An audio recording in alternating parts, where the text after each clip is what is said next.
I'm talking about 3 Belgian films by the Dardenne brothers. I first discovered them last year and fell madly in love with the stories that they told, the way that they told them, the messaging of the stories, just really everything about them. And so I wanted to find the last of the films that I hadn't seen that are easily available, and so here we are today watching those 3. So the names of the 3 films that I am talking about today are The Kid with the Bike, Young Ahmed, and The Promise. Let's do biz.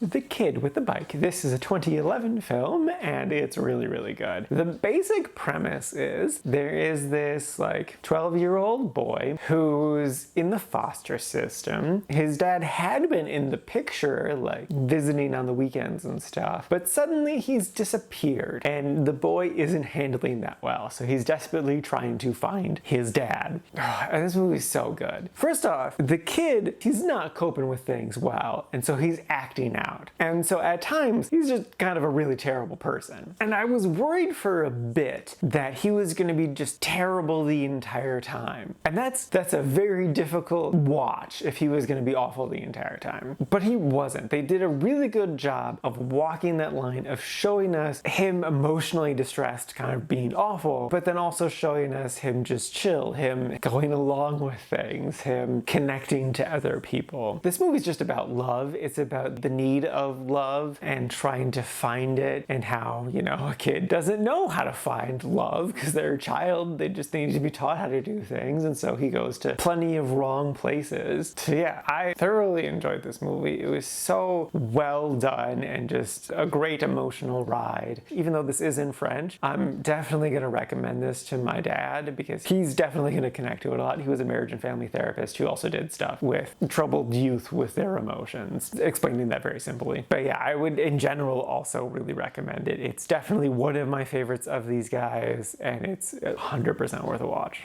The next doob is Young Ahmed. This is a 2019 film, and the basic premise is there is this teenage Muslim boy who has been radicalized and now has a strong hatred of women, and it's also really good. I did go into this one with lower expectations because of all of their films, this is the lowest scored on Rotten Tomatoes, and after having watched it, I'm confused why, because it seems basically like all of their other films. The Dardennes really love to focus on marginalized, hurt people kind of struggling to get by, and also showcasing how certain systems in place have really screwed over certain people. And this film is no exception to that. I did see 1 or 2 comments on IMDb about how this film's Islamophobic, and I don't see that at all. I'm not Muslim, so I can't perfectly attest to this. But they do showcase lots of non-radicalized, good, normal people who are also Muslim. It's more so showing how extremists take advantage of impressionable youth and brainwash them into hatred, and how that hatred just will fester and can destroy a person. Yeah, I was again a little worried because the kid is pretty awful, especially in the beginning, that it was just going to be just constant awfulness, but it wasn't. They do a great job of, again, walking that line between showing us his awful side and showing us his more human side. So yeah, I again really, really love this movie. It's again one of my favorites of theirs, and I would again totally recommend this movie.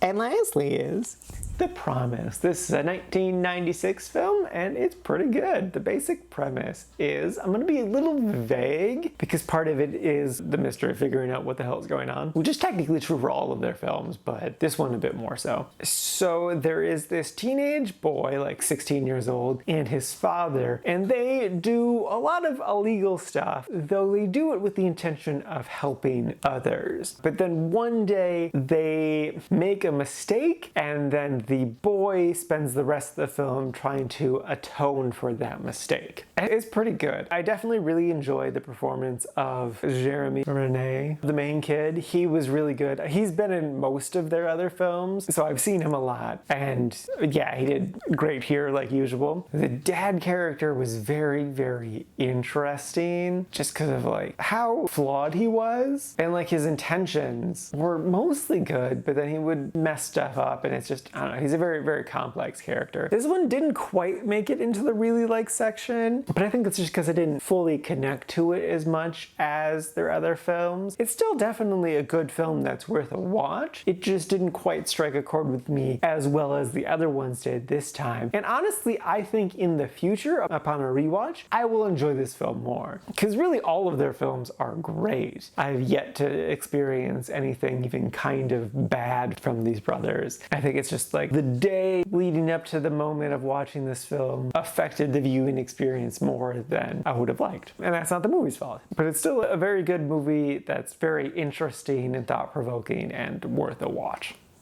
Alrighty, now for today's rankings. First up, we got The Kid with the Bike, sitting number 35 in the really like section. And then so close behind is Young Ahmed, sitting number 37, also in the really like section. And then bringing up the rear near the top of the quite like section is The Promise, sitting number 61. And this is out of a total of 150 old movies so far this year.